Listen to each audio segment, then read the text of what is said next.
the South American rainforest. Here on the Essequibo River in Guyana, the continent's biggest mammals, reptiles and birds come out to play. The tapir, the anaconda, the caiman, and the harpy eagle. I'm Rainer Bergomaz, and this is Young Sandy. For 10 years, we've been challenging the rainforest, finding and filming the South American Big Four. The anaconda, the 200-kilo swimming snake, may grow to 9 meters, but it's not the biggest, fastest, or longest-lived predator on this continent.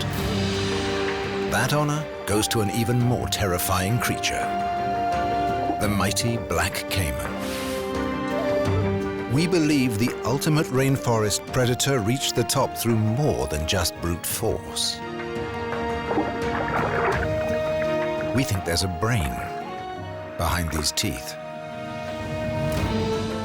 consciousness behind these eyes, and we're determined to find out.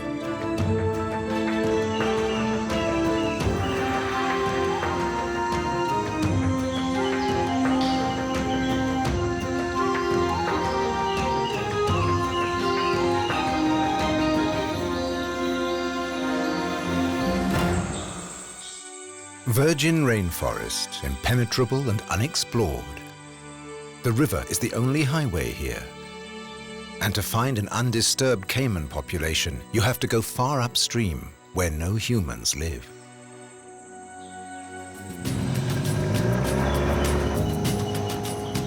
Caiman are the closest relative of the alligator, but they grow even bigger, up to 7 meters long, weighing up to a ton.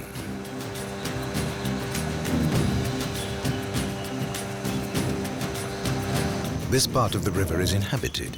Young's home village is nearby.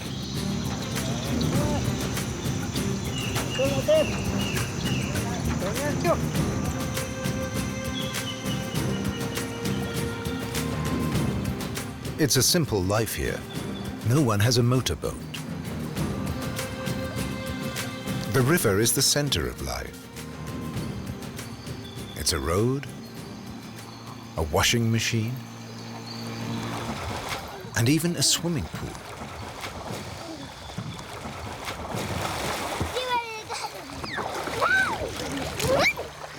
There are caiman here, but they're nothing to worry about, even for the children.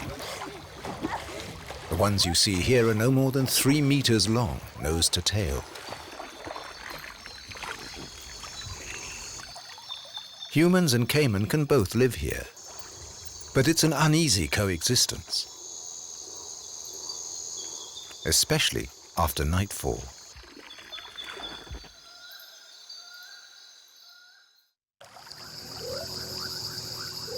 That's when the men of the village go on a rare caiman patrol. Nighttime is supposedly when the big caiman show themselves. The idea is to catch and take them upstream before they hurt someone from the village.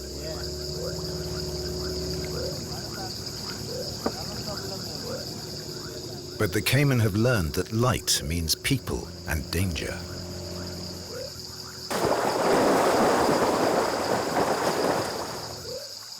It means dive as fast as possible. After hours of searching, we find only small specimens. Nobody knows if the bigger, older animals are too clever to be spotted.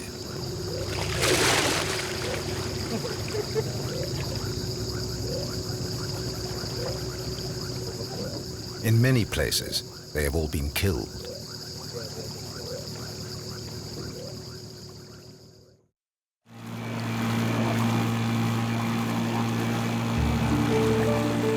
We plan to sail upriver to find caiman in their natural state, where they've rarely been observed.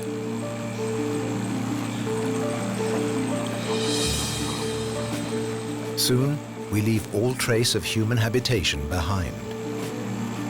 Traveling upstream, we come to the place where the Rupununi River merges with the Essequibo.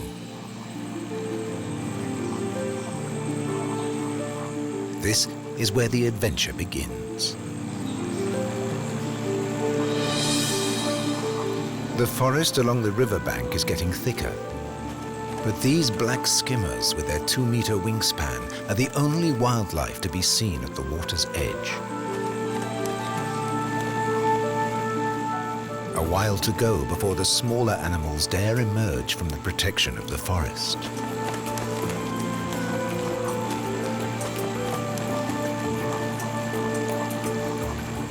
And several days before we expect to see an undisturbed group of black caiman with giant 7-meter adults.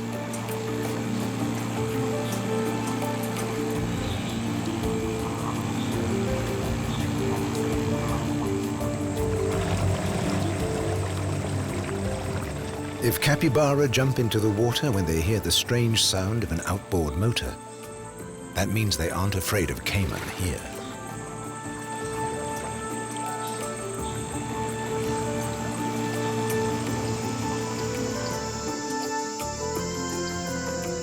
The first night, the first campfire.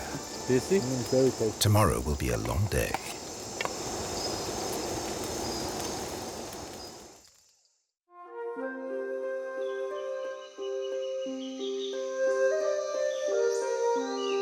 Higher up, the river is dotted with so many islands you have to keep your wits about you.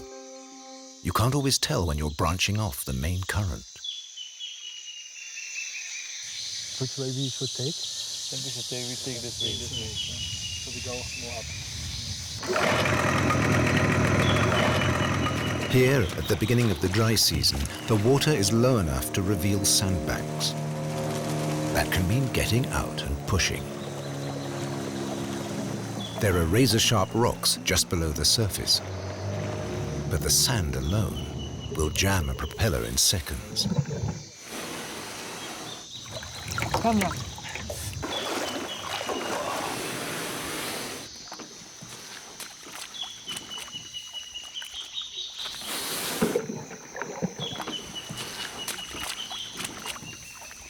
And the depth can be deceptive.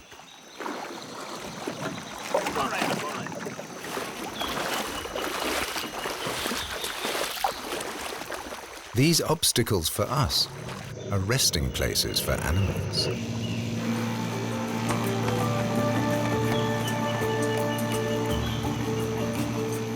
Like a spectacled caiman. And at last the first black caiman, about 3 meters long, probably not yet 6 years old.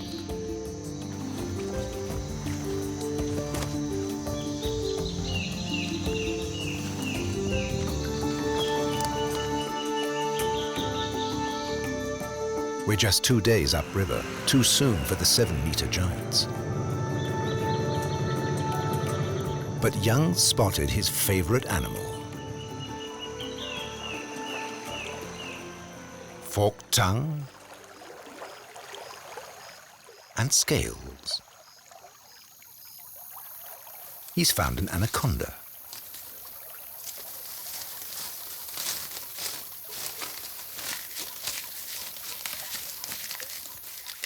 Pitting their strength against an anaconda is a favorite sport for Amerindians.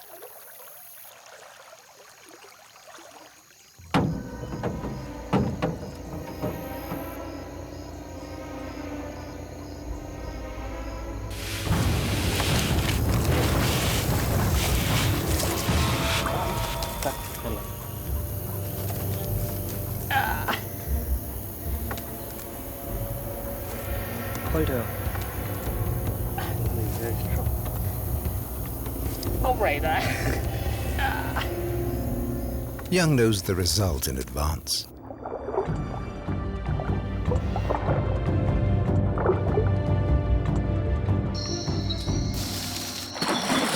A moment of relaxation for a family of capybara.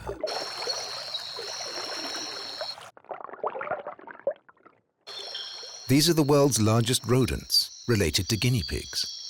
They live near the water, and their Amerindian name translates as Lord of the Grass, which pretty much sums them up.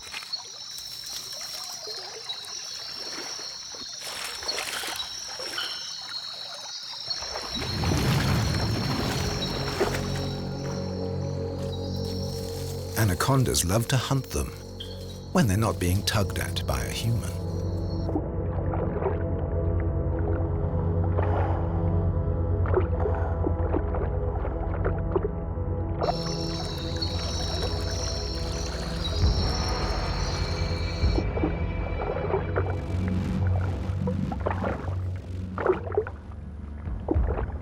This capybara dies in a few seconds from shock. The anaconda takes half an hour to swallow it whole.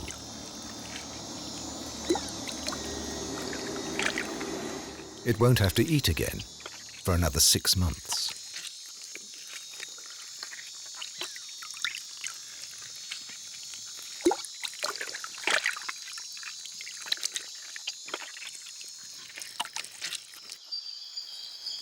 Female anacondas are the biggest snakes in the world.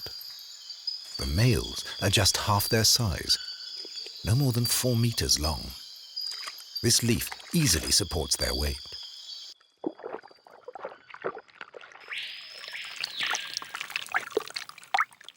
Males will follow a female's mating scent for days.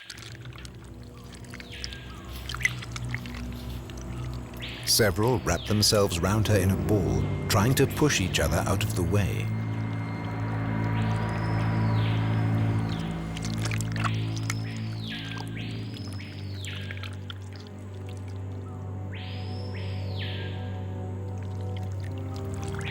A number will mate with her before the knot loosens, and the males go on their way.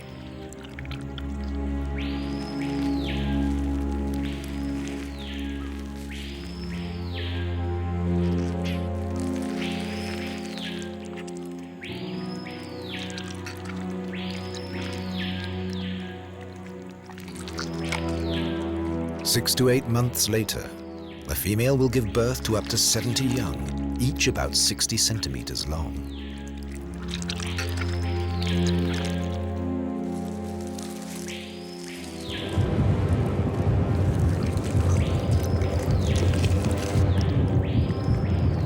That's how this great body evolved.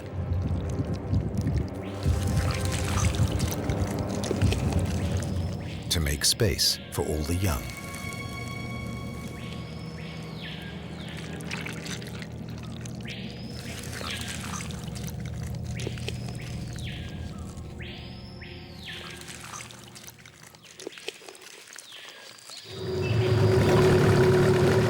This is a sidearm of the Essequibo, which has changed its course. One day this will dry up completely. Right now, no current means plenty of fish and plenty of giant otters.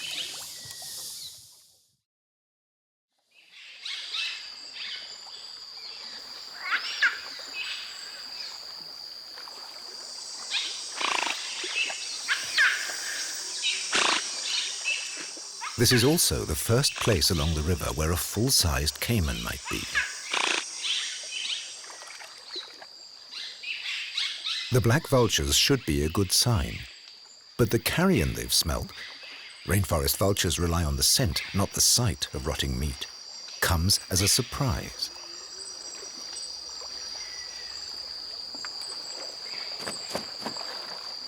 This dead black caiman is probably the victim of another caiman.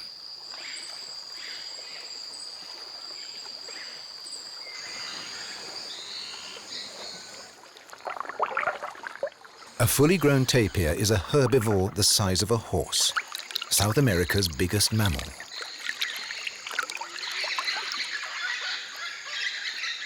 His sheer bulk protects him against most predators, even caiman. But he's almost blind, so every unexplained sound frightens him.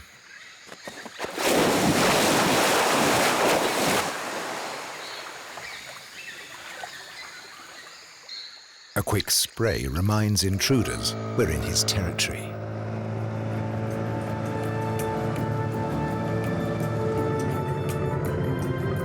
A caiman needs to sunbathe. It uses the sun to warm up its blood in the morning. It needs to stay between about 30 and 33 degrees, so it alternates between warm and cool places.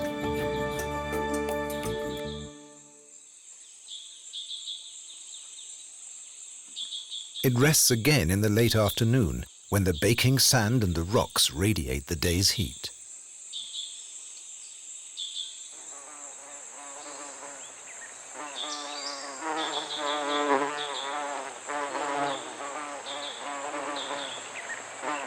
When it gets too warm, it cools off in the water.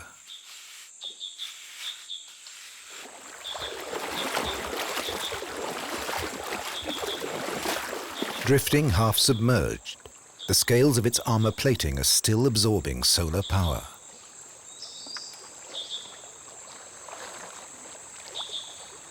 It's this direct power supply that lets them eat much less often than birds or mammals, and means they conserve energy.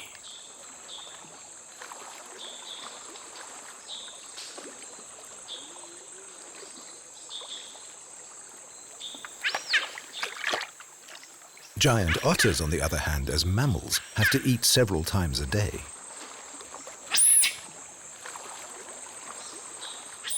That makes them the biggest competitors for the caiman when it comes to fish. While the adult hunts, the pup waits on the sidelines.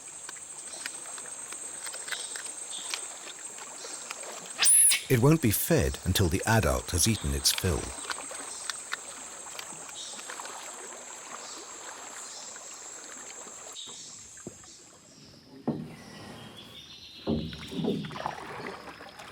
When fish are plentiful, otters only eat the juiciest parts and leave the rest. That can be quite a lot. But not everyone will be so choosy. Yeah, this is the remaining of the giant otters. So. Should we take it? Yeah, I think so. A caiman won't reject it, so we can use it as bait to get closer to the caiman, or to bring the caiman closer to us.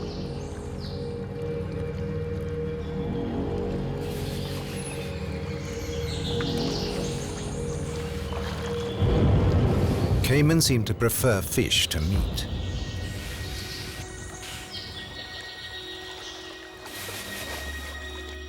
They're even said to control the numbers of piranha in their territories. Piranha, the notorious predators of the rainforest rivers. Do they deserve their vicious reputation? There are 9 species of piranha in Guyana.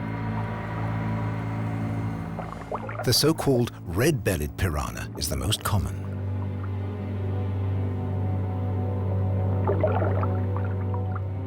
While the giant black piranha grows up to 50 centimeters long.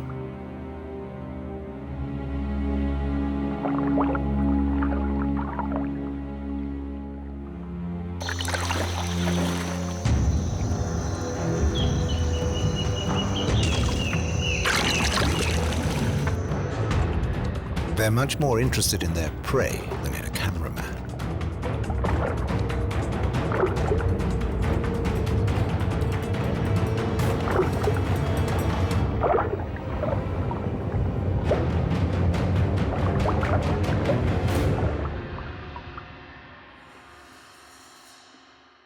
Aside from the piranhas, there are banana fish. It's really a catfish.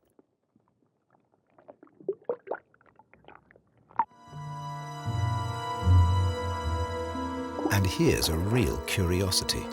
The biggest scaled fish in the world, the arapaima. In Brazil, they're almost extinct because of their delicious flesh. And even here in Guyana, there are only a few places left to find the really big specimens, up to 2 meters long. These ancient fish have an air bladder that has turned into a kind of lung. Their gills alone don't provide them with enough oxygen. The arapaima has to surface like a whale to gulp down air. If they stayed underwater, they would drown.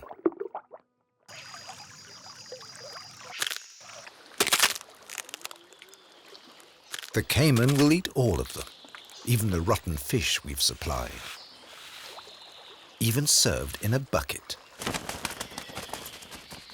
Unlike lizards and snakes, caiman have a 2-compartment brain comparable to a mammal's.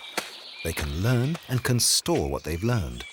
And when they see vultures, they know that the coast is clear.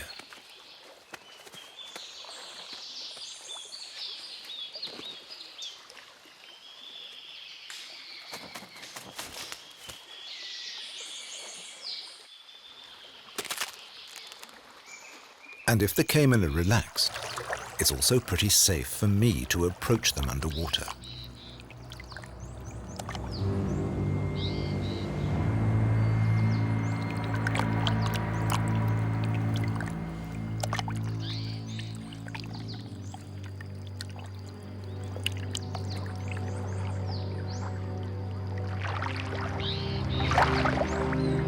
But my unfamiliar presence unsettles the caiman.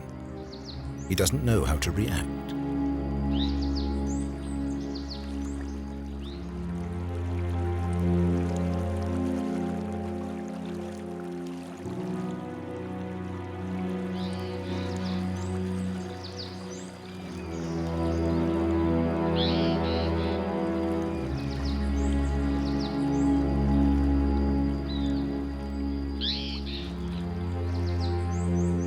He waits for me to withdraw and then slides into the water. We keep a respectful distance from each other.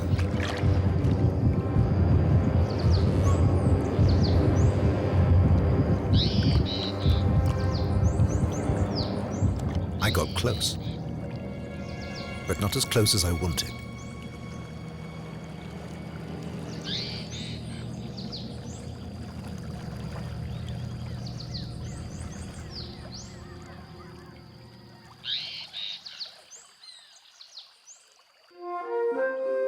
A curve of the river Essequibo has become completely cut off and has transformed itself into a lake, a fairy tale paradise, and a nursery for wildlife.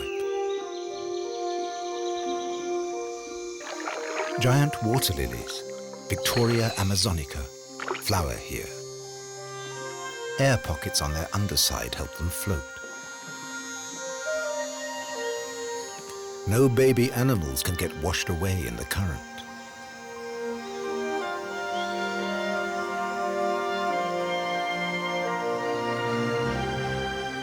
It seems to be a picture of peace,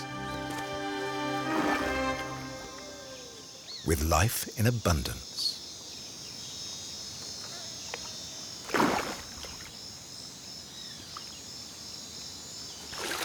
It's also a nursery for baby caiman, a place to spend their first few years in relative safety, and a perfect place for us to observe the behavior of the young and their parents.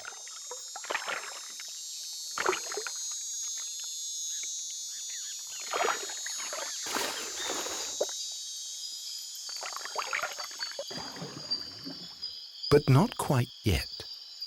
For the moment, a family of giant otters are fishing, and caiman and otters never share the same water at the same time.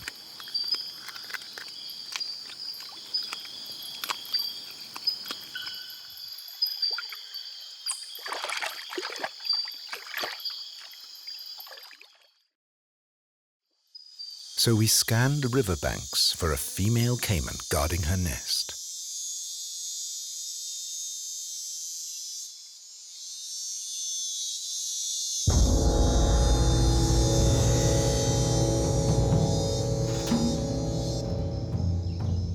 She will stay here now for days on end.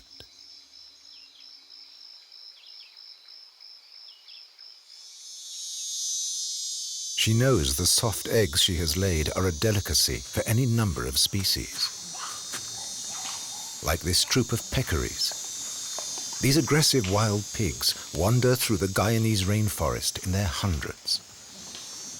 Any one of them could eat her eggs if she deserts the nest.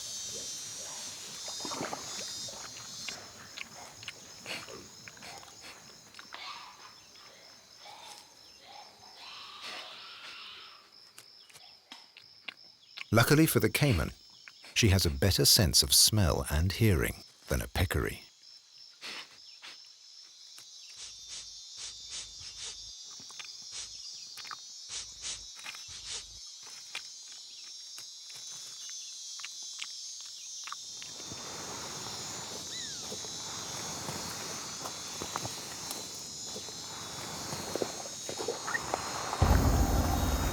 If it gets too close,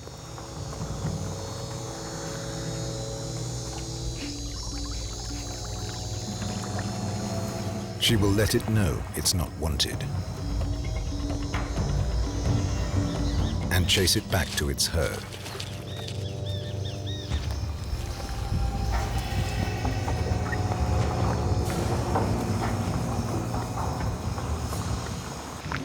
But she'll never go too far from her nest and her 50 to 60 eggs.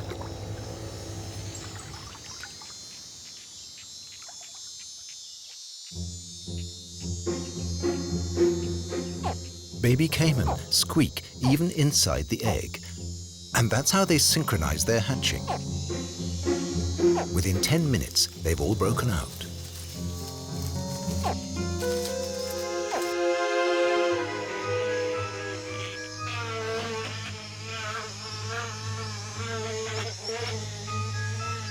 Some start moving away at once. Their cries bring their mother back to the nest to watch over them as they crawl out of their shells.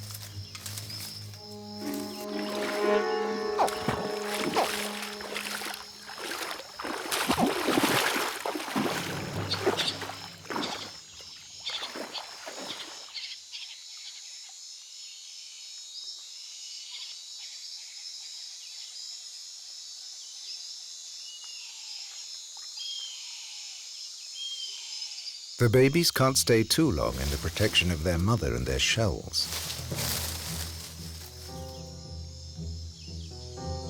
Eventually, they have to get to the water to find their own food, because their mother can't feed them. It's a long and dangerous trek. Small groups of babies take it together. They're both prey and predator from the first second of their lives, with inborn instincts to snap at anything that moves, except their own species.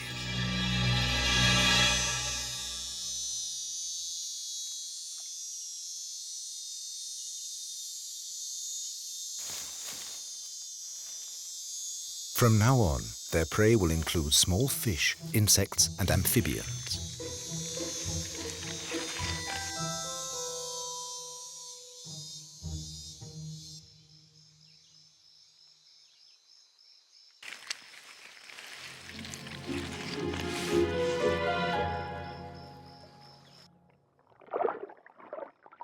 Whatever will fit inside their jaws.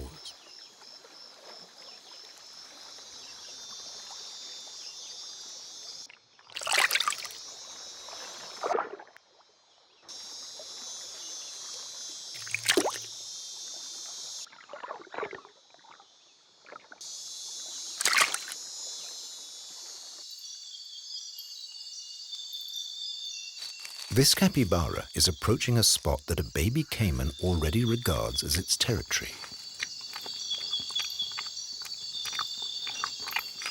Sometimes the small creature's eyes are bigger than its stomach.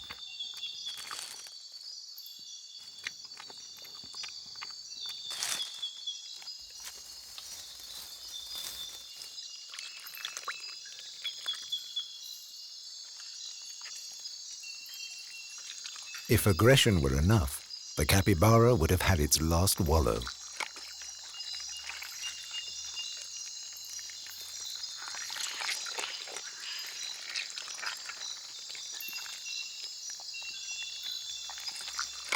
Baby caiman look almost exactly like scaled-down adults.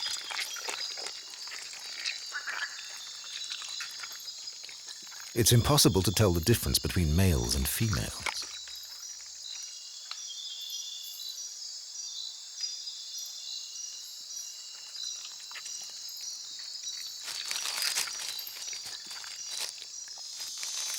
While they're this size, 30 centimeters long, they're a tasty morsel. Only 1 in 10 will survive its first year. The rest will be prey. For fish, birds, otters, or anacondas.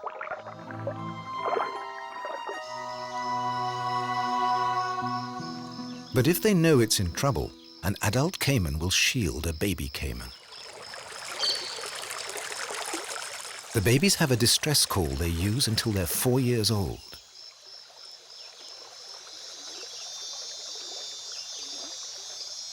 And young mimics it perfectly. Adults swim in from every side to see what's up.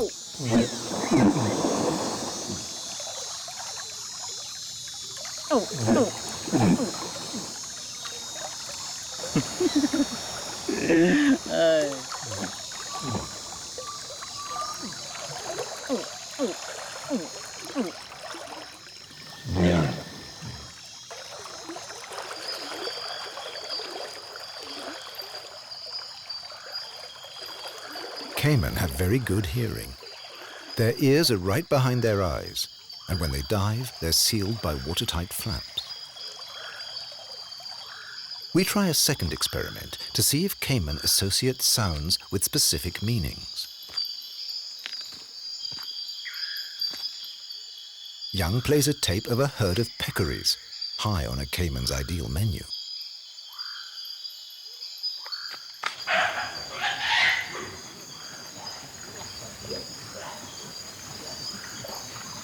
Sure enough, the peccaries' calls attract a number of Cayman. They swim right up to us, and then they stop.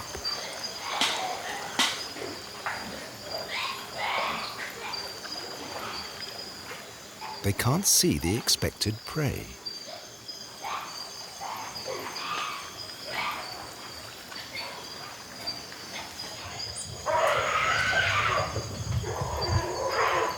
They wait.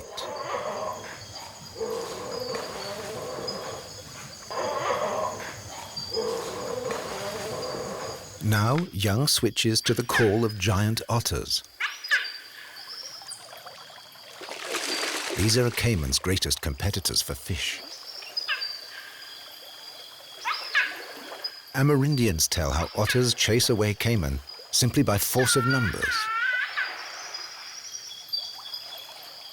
And here too, the Caymans beat a tactical retreat.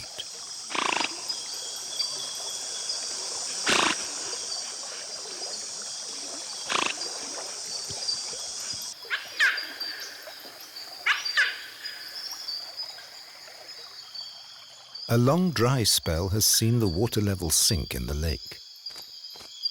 South American storks, jabiru, gather in the drying pools. The fully grown birds have a bright red neckband. They're looking for food, insects and amphibians, in the drying mud.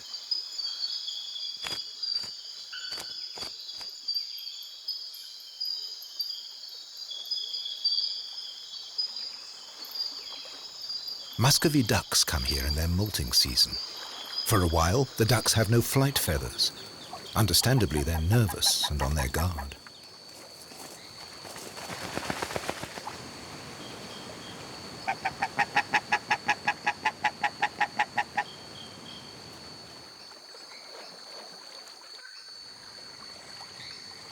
The Cayman seem to know the ducks are vulnerable.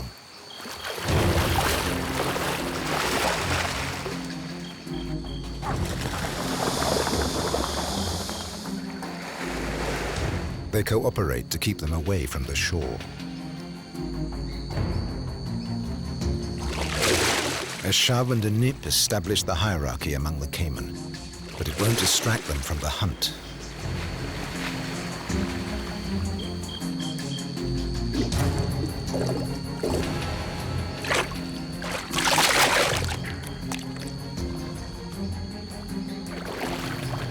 The duck's only defense is to dive out of the way at the last moment. Sometimes too late.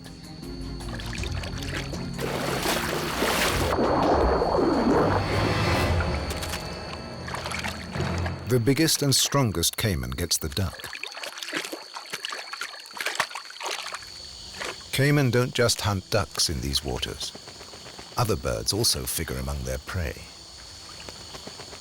Amerindians say Cayman will jump out of the water to catch the birds in the trees.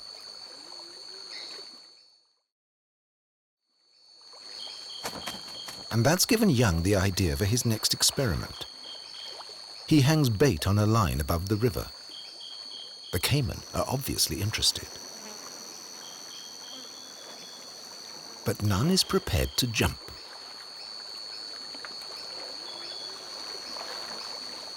Maybe it was just a legend.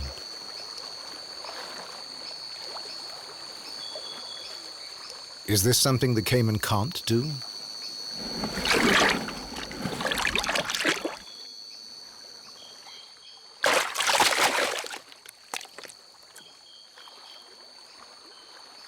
Then a dominant Cayman brushes the others away.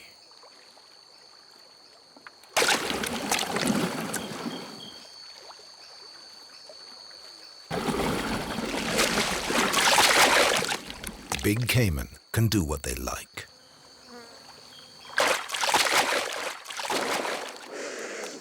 Time for an action replay.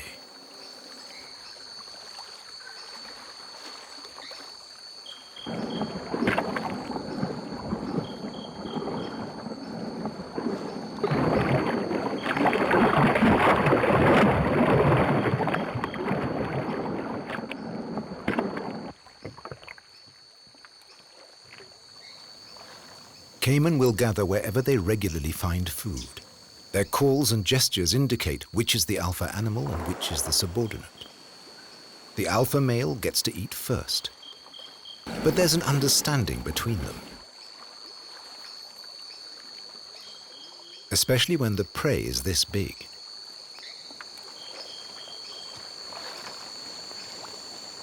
A cayman's jaws are built to snap shut, not to bite or chew.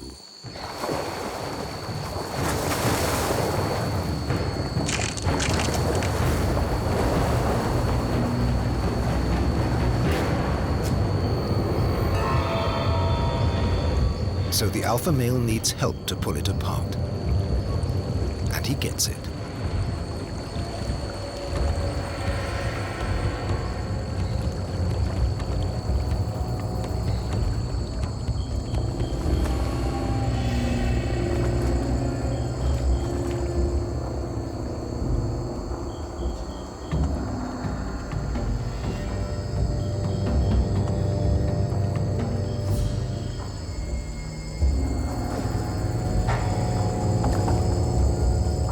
The trick will be to twist in opposite directions.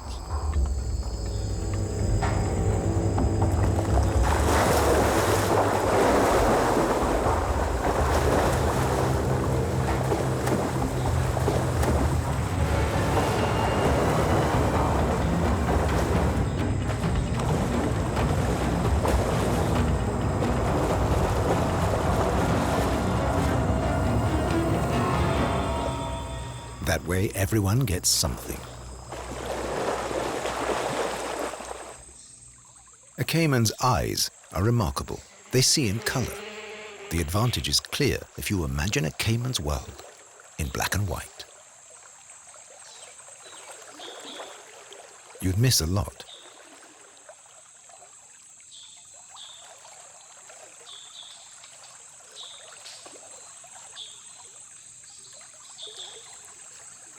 The long vertical pupils open especially wide, so Cayman can see in the dark.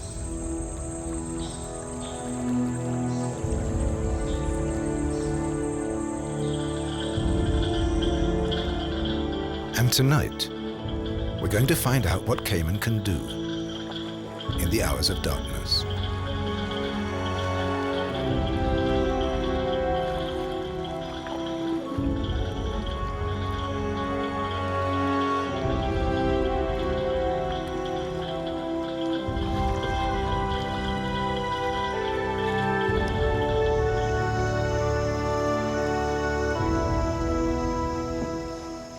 Without the Cayman's all-seeing eyes, we need technology. Night vision cameras using the light of the moon and the stars. And the beam of the infrared camera reflects in the Cayman's eyes. A highly reflective coating on their retina makes use of every ray of light. As a result, Cayman can be just as active by night as by day.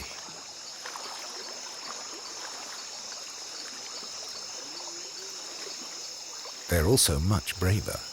They come right up to the boat. The mottled surface of a cayman's skin creates almost no bow waves. That means its prey has little warning of its approach.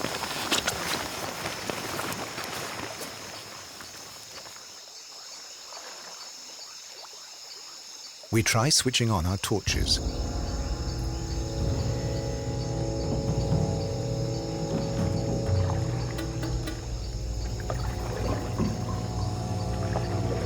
Cayman don't like the sudden change. They pull back into the water.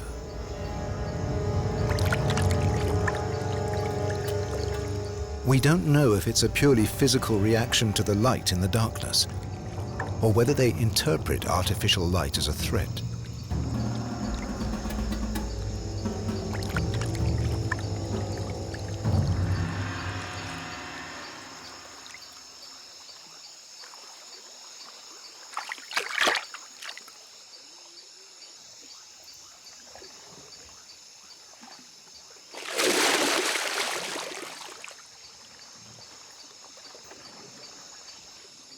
At the water's edge, our light picks up a browsing peccary. Switching off the torch and filming with the infrared camera captures a more authentic scene.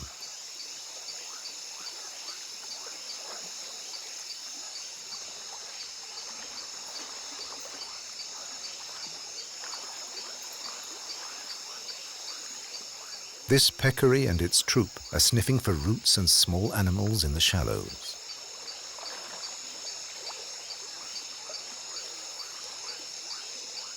The caiman gaze steadily on.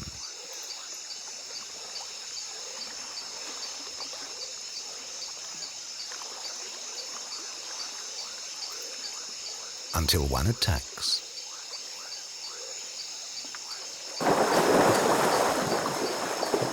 There are more caiman in the water at night than during the day. One casually swims out in front of the boat.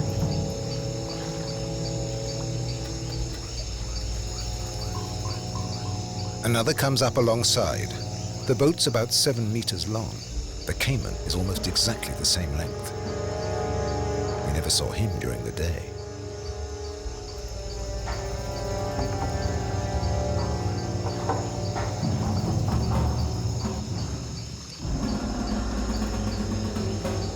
If he wanted to, he could easily capsize the boat.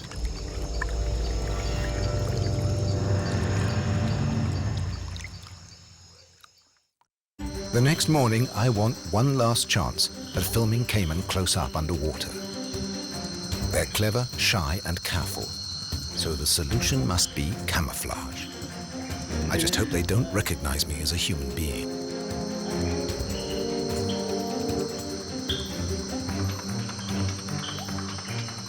The site will be the one the caiman are used to, with the vultures and the bucket. All I need is a snorkel and plenty of time.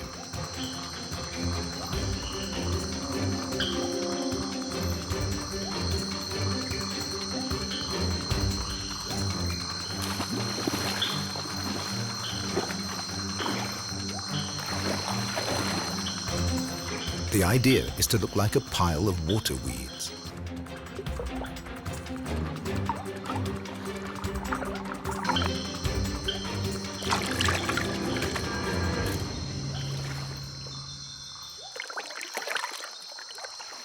And keep completely still.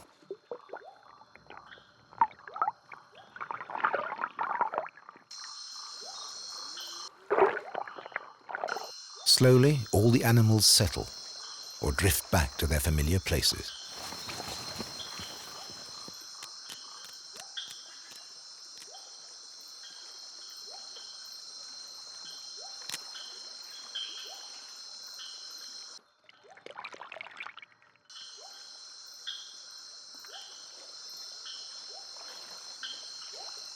When the first vulture goes for the bait, the caiman will know it's safe to move in.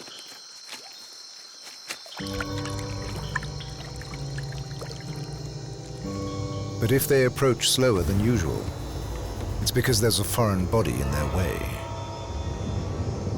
It probably doesn't correspond with anything they've seen before. But then greed gets the better of caution.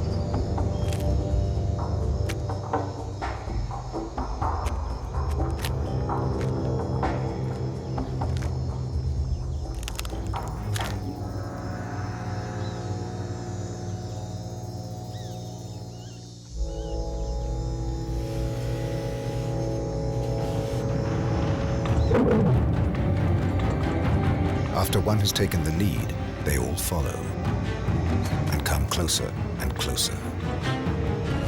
No caiman would voluntarily expose its soft, vulnerable throat to a big mammal. I seem to have merged right into the background. That could be dangerous if the caiman decides to brush the weed aside. This is one big beast.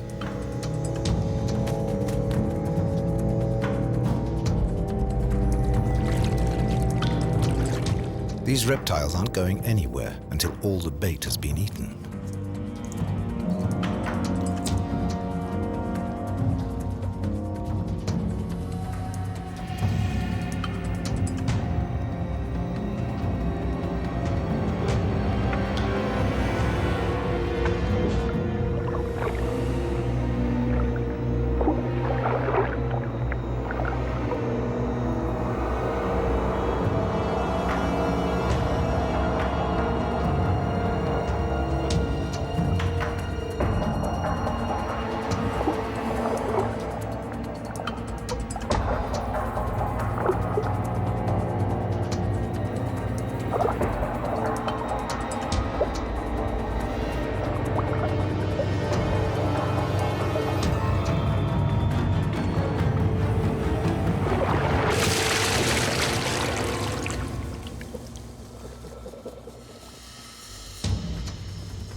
After a long wait, I can surface.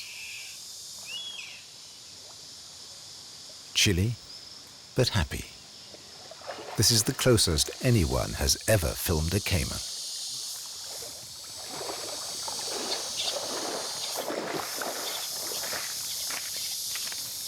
Yeah, right now, I have to put here. That was a big one, eh? Yeah, it's actually 2.5 times the size, I guess. So it's estimated 5 meter plus, or? Oh, so that's, yeah. It's a big one. It was really scary. Okay. I know. I haven't seen the whole body. I have seen only the feet very close to me, huge feet. Okay, you can see to the mountain, it's very huge, you know? Yeah, it was huge, and the feet and so on. Yeah. I'm still shivering, maybe from the water, or I don't know why, it was cold. Okay. But we got it finally. Yeah. Great shot, yeah. Yeah.